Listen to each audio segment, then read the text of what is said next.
सिंध में 15 सालों से सियासी सिफारिशी रिश्वतखोरी ने सरकारी इदारों को तबाह कर दिया है।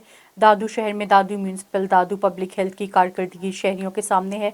नूर कॉलोनी के रिहायशियों ने मीडिया से बात करते हुए कहा कि दादू म्यूनिसिपल की नाअहली है कि गटरों के ऊपर ढक्कन खुले होने की वजह से हमारी कॉलोनी का एक बच्चा इसमें गिरकर मर गया। मजीद जानते हैं हमारे नुमाइंदे दादू डिस्ट्रिक्ट रिपोर्टर असगर खान मलाह की इस रिपोर्ट में। नूर कॉलोनी में आप यहाँ देखें कि गटरों का गंदा पानी इस रोड पर आ गया है, तो यहाँ कॉलोनी वासियों से पूछते हैं कि वो इस बारे में क्या कहते हैं। तो मैंने आए पानी बिठो आ तानी सघो था, नाला बंद ना आहिनि, ठेकेदार नाला खोलिया आहिनि। उन शेखनि जो नंढड़ो बचड़ो एतिरो 3 साल जो छोकिरो ॿुॾी ते फोत थी वियो आहे। ढक नाला कोन ॾेई आहिनि, हिते पाणी जो रस्तो ना आहे, असांखे साईं मोरी ना आहे जेका असां घर वञी टपूं, गाॾियूं साईं हिते बीहारियूं था। ॿार बचड़ो आहे हिन नाली में पाणी में, स्कूल ॿार वञनि था, हिन में अंदरि घिड़ी अची हिते वञनि था साईं। को सहूलियत ना आहे हिते, मच्छर आहे हिन में साईं, बीमारियूं पैदा थियूं आहिनि पाणी में।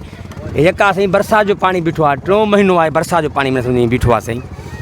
असां चवणु चाहियूं था असांखे महिरबानी करे हे नालियूं साफ़ु कराए ॾियो, रोड ठाराए ॾियो हिते।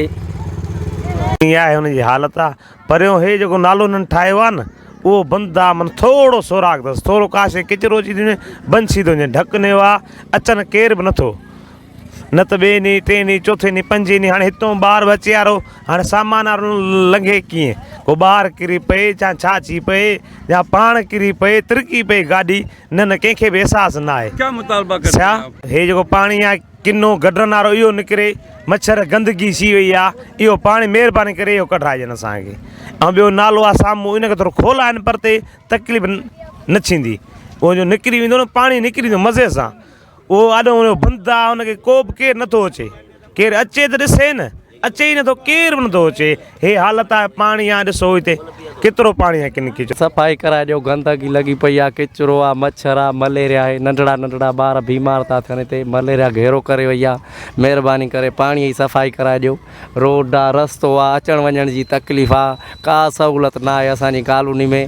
हे रोड आहिनि, कहिड़ा रोड आहिनि, नेकाल जा पाणी उथली पिया आहिनि। महिरबानी करे ऐं असांजी सफ़ाई कराए ॾियो। असांजे जन कोन तकलीफ़ ॿियो छा आहे, ॿुधी वरी वोट लहींदा त असां ॿुधाईंदासीं की वोट थींदा आहिनि।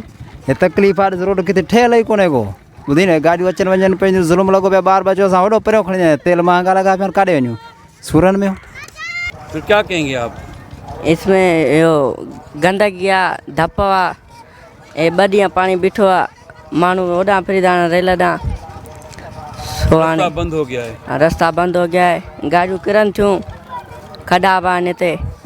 आपने सुनी यहाँ कॉलोनी के लोगों की बातें। उनका कहना है कि 2 महीने से दादू पब्लिक हेल्थ और म्यूनिसिपल को शिकायत की है, मगर वो यहाँ पानी नहीं निकालते। यहाँ जो गटरों के हैं वो वहाँ ढक नहीं उन्होंने डाले, तो वहाँ एक बच्चा गिरकर फौत हो गया है। उनका मुतालबा है कि यहाँ गटरों को ढक लगा कर और यहाँ से गंदा पानी निकाले।